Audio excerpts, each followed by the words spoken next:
आला हज़रत के करीब गए और पूछने लगे कि आप कौन हैं, क्या आप ही बरेली के आला हज़रत हैं? तो कहा हाँ, मुझ फ़कीर को ही लोग अहमद रज़ा ख़ान कहते हैं। कहा ठीक है, हम एक मसला को लेकर के आज कई सालों से फंसे हैं, इस मसले के बारे में आप हमको समझा दीजिए। तो सरकार आला हज़रत ने कहा बताओ क्या बात है।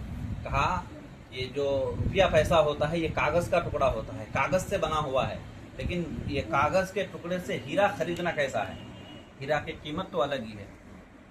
तो सरकार आला हज़रत ने कहा कि अभी इसका मसला चाहिए या फिर मैं जब इंडिया पहुंच जाऊं वहां से लिख करके भेजूं। तो मुफ्तियों ने कहा कि अभी दे दें तो अच्छा है, हमने सालों से इस मसले को हल कर रहे हैं लेकिन हल नहीं हो रहा है। तो सरकार आला हज़रत ने एक कलम नहीं बल्कि दो हाथों से दो कलम से लिखना शुरू कर दिया। एक सफ़ा लिखे, दो सफ़ा लिखे, 3 लिखे, 4 लिखे, 5 लिखे, 6 लिखे, सफ़ा लिखते लिखते लिखते 60 पर 3 सफ़ा लिख करके बंद कर दिया। कहा ले लो तुम्हारा जवाब। तो तमाम अरब के मुफ्तियों ने कहा कि आला हज़रत जिस तरीके से आप लिखते जा रहे हैं, कुछ सोचे नहीं, कुछ समझे नहीं, जिस तरीके से लिख रहे हैं तो 1 सफ़ा 2 सफ़ा नहीं, आप तो 100 सफ़ा भी पार कर सकते थे, लेकिन 63 तक क्यों रुक गए? कम से कम 100 की तादाद पूरी कर देते। तो सरकार आला हज़रत ने कहा कि मेरे नबी की ज़िंदगी, दुनियावी ज़िंदगी 63 साल की है, मैं उससे आगे कुछ नहीं लिख सकता। इतनी मोहब्बत है आला हज़रत से कि एक मसले को लेकर के 63 सफ़ा लिख दिए। तो वो आला हज़रत है, नबी पाक सल्लल्लाहु ताला अलैहि वसल्लम को उठते बैठते सोते जागते हमेशा नबी पाक सल्लल्लाहु ताला अलैहि वसल्लम की याद में ही रहते थे।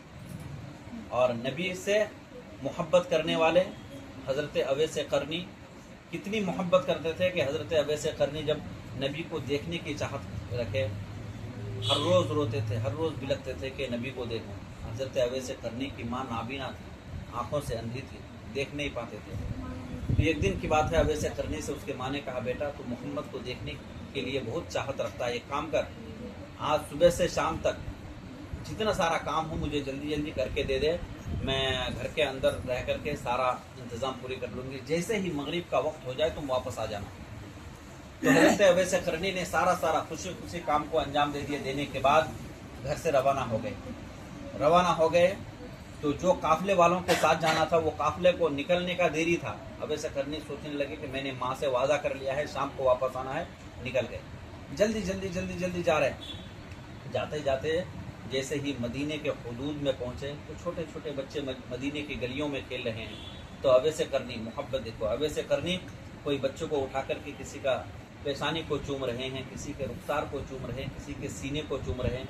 लोगों ने कहा क्या तुम दीवाने हो गए?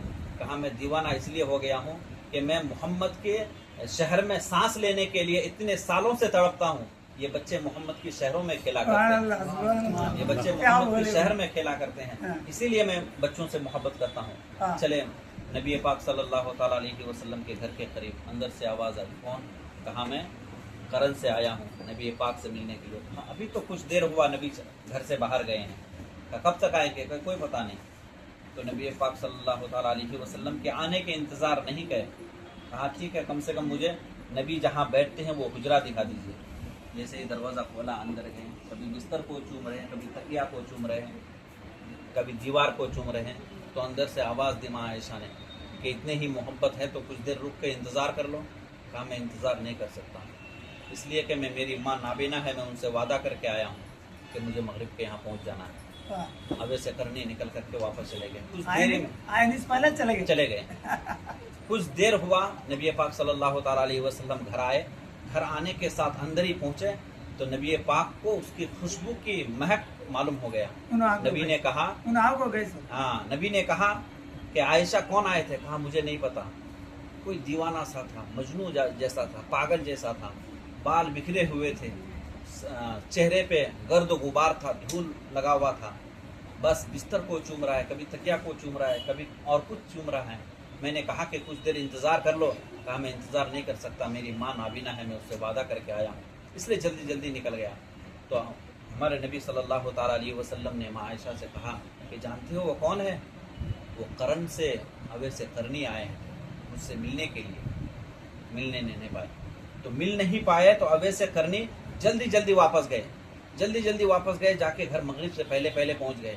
अब माँ तसल्ली से बच्चे को पूछ रहा, बेटा इतने दिन से बेताब था मोहम्मद को मिलने के लिए, बेकरार था देखने के लिए, आज तू देख करके आया है, बता मोहम्मद कैसे हैं? बोलिए सुभान अल्लाह। बता बेटा मोहम्मद कैसे हैं? कहने लगे माँ मैंने तो मोहम्मद को देखा नहीं है। फूट फूट कर रोने लगा और कहा मैंने मोहम्मद को नहीं देखा है। तो माँ कहती है बेटा देख लेते, कुछ देर इंतजार कर लेते, मोहम्मद को देखने के लिए इतने दूर से गया था, कुछ देर रुक जाते।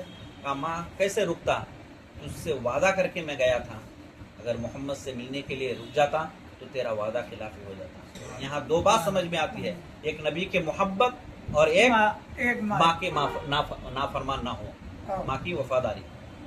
यहाँ दो बात समझ में आई। उसके बाद अवैसे करनी से फिर हमारे नबी सल्लल्लाहु ताला अलैहि वसल्लम ने अपने जुब्बा मुबारक को अबू बकर सिद्दीक उमर फारूक साहबियों को दिया कि अवैसे करनी को दे देना और दे के कह देना कि ये जुब्बा पहन करके मेरे उम्मत की बख्शिश के लिए दुआ करने कहें। जब दे दिए, अवैसे करनी ने जुब्बा मुबारक को लिया, लेने के बाद कहा ऐ तुम लोग तो नबी के पास उठते बैठते हो, नबी के साथ चलते फिरते हो, बताओ ना नबी का चेहरा कैसा है? तो सहाबा किराम दंग हो गए, कहने लगे कैसे बताएं नबी का चेहरा कैसा है, बता नहीं पा रहे हैं। तो अवैसे करनी कहने लगे कि मैंने तो नबी को नहीं देखा है, लेकिन मैं एक बात बताऊं, मैंने नबी को तसव्वुर में देखा है खाली, लेकिन मैं बताता हूं कि नबी का चेहरा कैसा है। अवैसे करनी जो कभी नहीं देखा वो कह रहे हैं मैं बता रहा हूँ नबी का चेहरा कैसा है। जब नबी पाक सल्लल्लाहु ताला अलैहि वसल्लम का चेहरा देखते हैं, करीब से देखो तो ये पलकें हैं ना, ये पलकें दूर दूर लगते हैं, और जब दूर से देखो तो ये पलकें मिली हुई लगते हैं। तो सहाबा कराम ताजुब हो गए, कहने लगे अवैसे करनी तूने तो नबी को नहीं देखा है, लेकिन तुझे कैसे मालूम? कहा मैंने देखा नहीं है, लेकिन सोता जागता हूँ, उठता बैठता हूँ तो हमेशा नबी का चेहरा मेरे नजर के सामने होता है। वो मोहब्बत है नबी पाक सल्लल्लाहु ताला अलैहि वसल्लम से।